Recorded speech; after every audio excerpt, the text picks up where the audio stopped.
À la une de ce journal, le président de la République supervise la pose de la première pierre de la construction du nouveau complexe universitaire.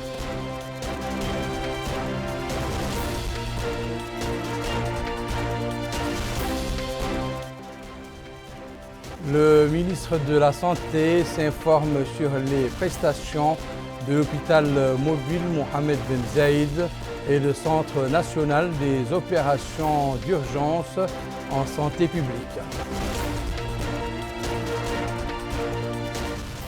Début à Dugeni de l'exécution du plan d'urbanisation marqué par la démolition des constructions situées sur la route principale de la ville.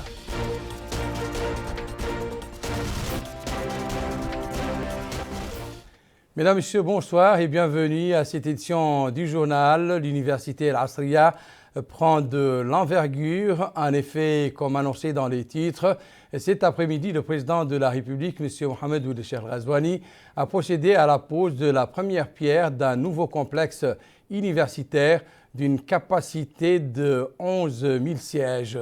Le futur édifice, dont les travaux s'achèveront dans 2 ans, va coûter à l'État la somme de près d'1 milliard d'ouguiyas. Mohamed Khattab.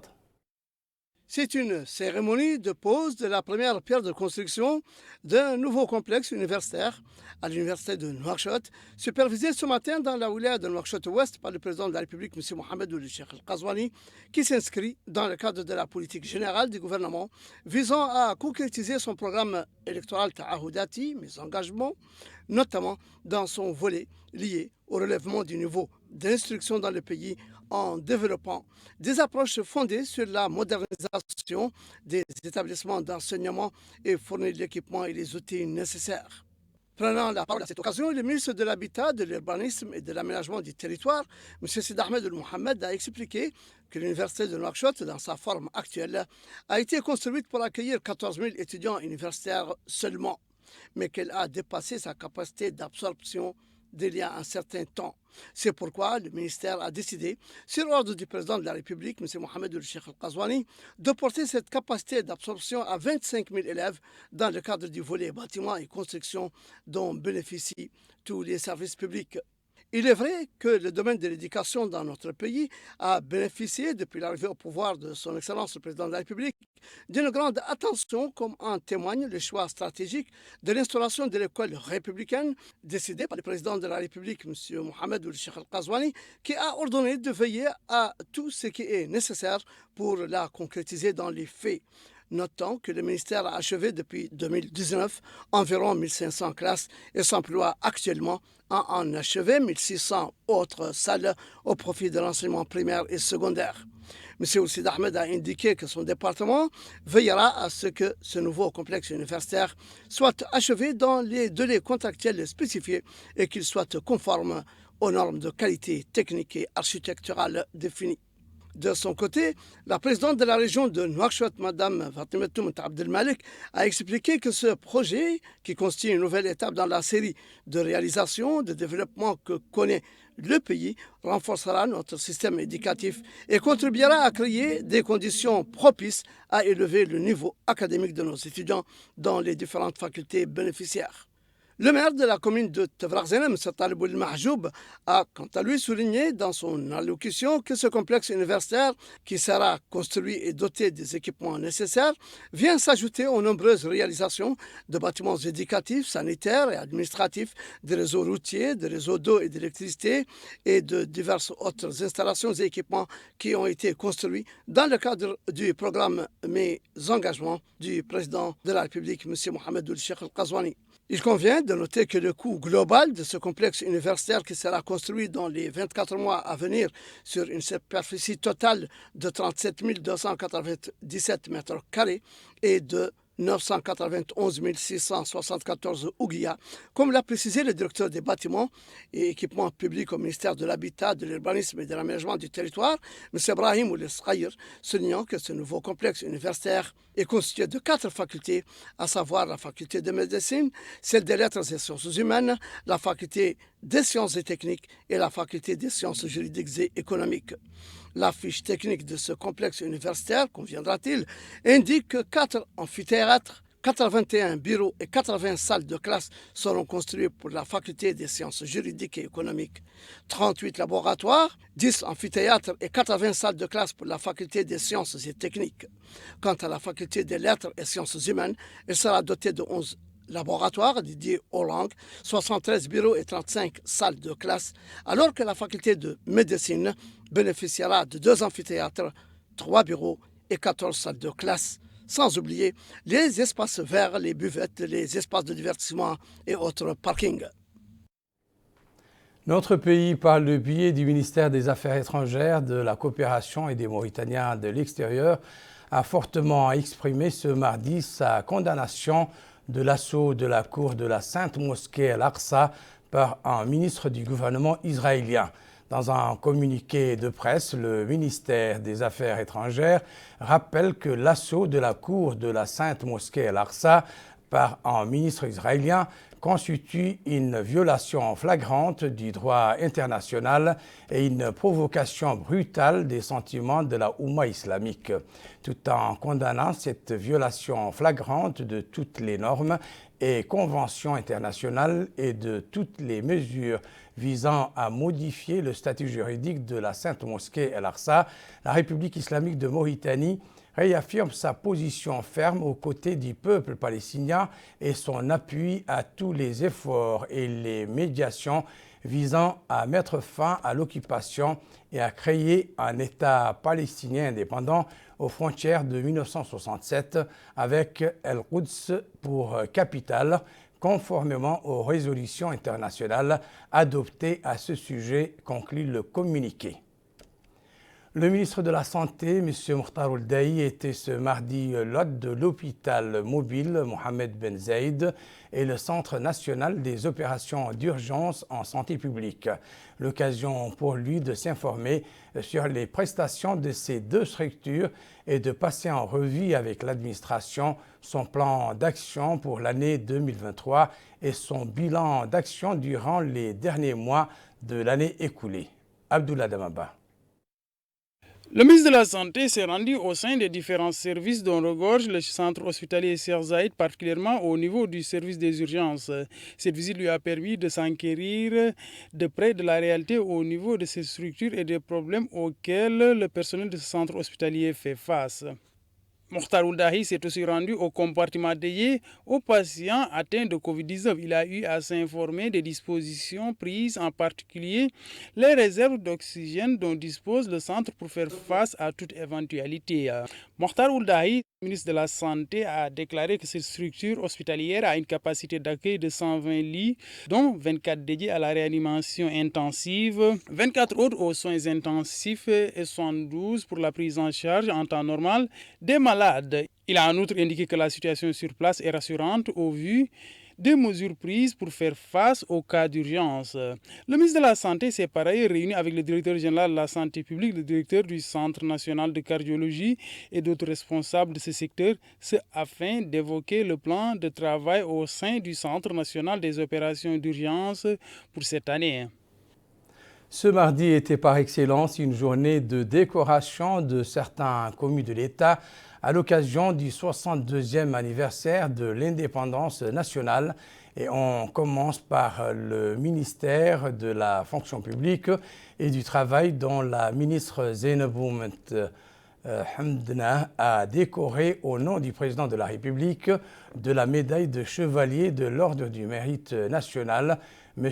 Abdelrahman Mohamed Ahmed Sidi Abdallah, conseiller technique chargé de la fonction publique, et Sidi Adman Mohamed El Mamoun Cheikh Mohamed Fadel, directeur général de la Caisse nationale de sécurité sociale. De la médaille du mérite national, Mohamed Fall El Hassan, directeur technique du Bureau national de la médecine du travail, Mostafa Sidi Djibi, directeur de la législation et du dialogue. De la médaille d'honneur première classe, Fatou Moussa Touré, chef de section à la direction financière. Et enfin de la médaille d'honneur deuxième classe, Aminata Djeng, attachée d'administration. Sa collègue de l'action sociale et de l'enfance et de la famille, Savia Taha, a elle décoré de la médaille d'officier de l'Ordre du Mérite national les sœurs Sarekoul Jerib, directeur des études de la coopération et du suivi, et Mohamed Remin El Mounir, directeur financier, et de la médaille d'honneur première classe, Ruqayyatou Li, inspectrice au ministère. Le ministère des Pêches et de l'économie maritime n'était pas en reste. Son patron, M. Mohamed Ould Abidine Ould Maï, va décorer au nom du président de la République de la médaille de chevalier de l'Ordre du Mérite national M.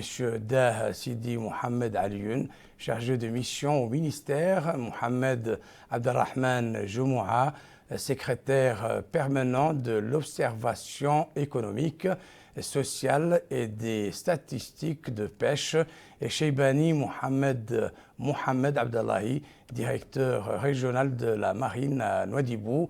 Il a ensuite décerné 3 médailles d'honneur, première classe aux sieurs Sidi Ould Ali Kouri, homme d'affaires dans le domaine des pêches, Mohamed El Moami Cheikh Melainin Bouhoubeini, directeur de la surveillance et de l'inspection interne à la Société nationale de commercialisation du poisson, et Cheikh Mohamed Djib Hijbou, directeur du Centre mauritanien de la recherche océanographique et des pêches à Nouakchott.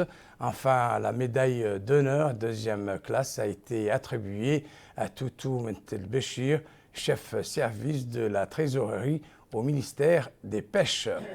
Était également à l'honneur ce jour au commissariat à la sécurité alimentaire Talib Mustafa Ahmedna, délégué régional qui a été décoré de la médaille de chevalier de l'Ordre de Mérite national par Mme Fatimatoum Khatri, Sidi Salem Hamadi, magasinier, et Sow Abou Harouna, chauffeur. Tous deux ont été décorés de la médaille d'honneur de 3e classe par la commissaire à la sécurité alimentaire. L'actualité à l'intérieur du pays nous conduit d'abord à Djiguéni, dans le Hodeh Charqi, où l'heure est à l'exécution du plan d'urbanisation de cette ville. Et comme on ne peut pas faire des omelettes sans casser des œufs, l'opération a nécessité la démolition de toutes les constructions situées sur la route principale de la ville. Bokar Bailaba.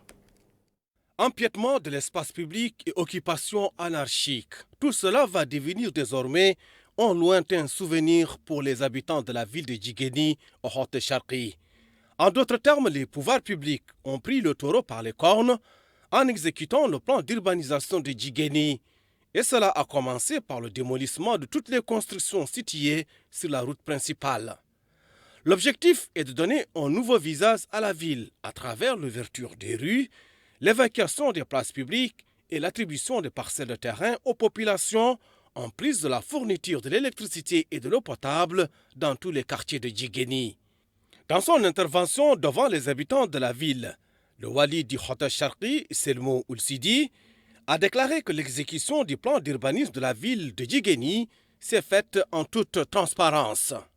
Il a précisé que les habitants sans-abri bénéficieront d'attribution de l'eau dans la nouvelle extension, appelant à mettre fin aux occupations anarchiques.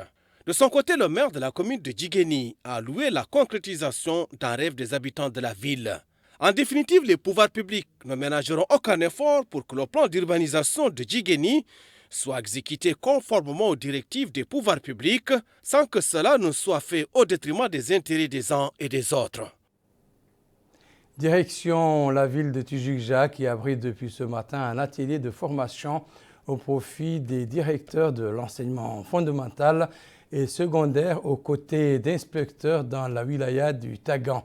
La formation vise à initier les participants sur l'utilisation des iPads qui leur seront fournis à l'effet de mémoriser l'assiduité dans les établissements scolaires. Amina Methlil. Les locaux de la commune de Tijigja ont abrité un atelier de formation organisé par le ministère de l'Éducation nationale et de la réforme du système éducatif et portant sur la plateforme numérique du ministère. Une formation faite au profit des directeurs d'établissements scolaires et des inspecteurs de l'enseignement national. Supervisant le lancement de l'atelier, le directeur de cabinet du Wadi du Tagan a indiqué que le programme de gestion des informations scolaires est destiné à l'usage des responsables des établissements scolaires du primaire et secondaire, dans une logique de décentralisation et déconcentration des services et compétences éducatives. Un pas de plus, poursuit-il, vers l'instauration d'une école républicaine efficace et moderne. La session de formation, qui durera 5 jours, profitera, selon le représentant du ministère dans cet atelier, à tous les responsables d'établissements scolaires dans la Muqata'a de Tijigja et leur facilitera la gestion des classes et personnels à travers la plateforme digitale mise à disposition à cet effet. Quant au directeur de l'école numéro 1 de Nimlan, il a loué l'organisation du présent atelier et la formation reçue sur la gestion des classes et leur suivi en temps réel. Il est à noter que le programme de gestion de vie de classe permettra, en plus du suivi des élèves et encadreurs en temps réel, d'éviter également la perte de données et la disparition des dossiers. Plus aussi précisément dans la ville de Kaïdi, le centre hospitalier régional de la ville renferme un stock en médicaments dans le système Mouyessar. Ce procédé mis en œuvre par le ministère de la Santé met à la disposition des pharmacies, des structures sanitaires publiques, des médicaments vendus à des prix réduits. Abdullah Damaba. Le centre hospitalier régional de la ville de Kaïdi abrite le magasin où sont stockés les médicaments dédiés au programme Mouyessar, qui consiste à mettre à la disposition des patients démunis les médicaments dont ils ont besoin à des prix abordables. Les pharmacies au sein des établissements sanitaires de ces wilayas sont approvisionnées à partir de ce stock de médicaments. Le responsable de la pharmacie des médicaments Mouyessar de Seloulaya a affirmé qu'ils ont les différentes variétés de médicaments nécessaires dans le cadre de la prise en charge des cas d'urgence. Il a aussi précisé qu'ils ont les variétés de paracétamol. À chaque fois, souligne-t-il qu'ils effectuent leur commande, ils obtiennent la livraison des traitements nécessaires à temps opportun. Concernant les coûts, il a affirmé qu'ils sont abordables. À titre d'exemple, indique-t-il, le paracétamol 1 gramme est commercialisé sur les lieux à 450 en Sénouguia, alors qu'au niveau des pharmacies de la ville, il est revendu à 800 voire 900 ouguiya. Les médicaments pour la prise en charge des cas de tension, souligne-t-il, sont vendus sur les lieux à raison de 250 ouguiya, alors qu'au niveau des officines de la ville, conclut-il, ils sont commercialisés à plus de 1000 ouguiya. Ce pharmacien, qui est employé au sein de cette officine du centre hospitalier régional de Kaïdi, a déclaré que les bénéficiaires, dès qu'ils se présentent, on imprime la facture. Une fois qu'ils s'acquittent du coût de l'ordonnance, on remet aux bénéficiaires ces médicaments. Il a enfin indiqué que par jour, ils peuvent recevoir jusqu'à 30 bénéficiaires. Quant aux citoyens cibles bénéficiant de ce programme, ils ont tour à tour mis en avant leur satisfaction. C'est le cas de ces citoyennes qui disent apprécier ce programme. Elles ont précisé être venues pour se procurer des médicaments et déclarent n'avoir rencontré aucun problème dans ce cadre. Notre dernière station nous conduit dans les rizières de la Chamama de Rosso, qui représente durant la période de la moisson une destination privilégiée pour nombre de personnes qui trouvent dans la collecte de la paille et sa vente une source de revenus. Amina Metralila. Les champs agricoles de Chamama constituent une source de revenus considérable pour les agriculteurs à la fin de la saison agricole. Ils le sont également pour les éleveurs qui viennent nourrir leurs troupeaux à la fin de chaque récolte. Une activité qui fertilise le sol et nettoie les champs agricoles afin de les préparer pour la saison suivante. Elle permet également d'alimenter le bétail dans une approche parfaite de complémentarité. Cet habitant de Chamama dit venir profiter à la fin de chaque saison agricole pour récupérer des aliments de bétail frais, gratuits et assez lucratifs. Une activité génératrice de revenus qui, dit-il, m'est très importante depuis que je l'ai découverte. Pour cet autre, nettoyer les champs et recueillir d'importantes quantités d'aliments de bétail peut s'avérer très lucratif si l'on arrive à garder ces aliments pour les mois d'été. La zone agricole de Chamama, une source de revenus, de vie, de beauté et d'espoir. Elle réunit hommes, animaux et substances. Tous en sont bénéficiaires, mais chacun à son tour, dans une succession précise et une organisation parfaitement naturelle. Le rappel à présent des principaux titres de cette édition. Le président de la République supervise la pose de la première pierre de la construction d'un nouveau complexe universitaire.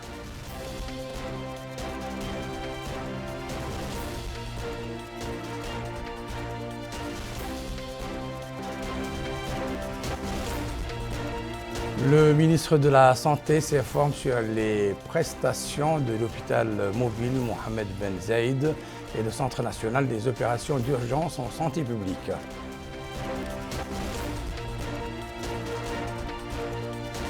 Début à Djiguéni de l'exécution du plan d'urbanisation marqué par la démolition des constructions situées sur la route principale de la ville.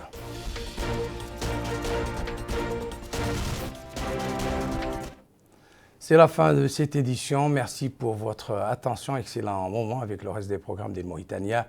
Au revoir.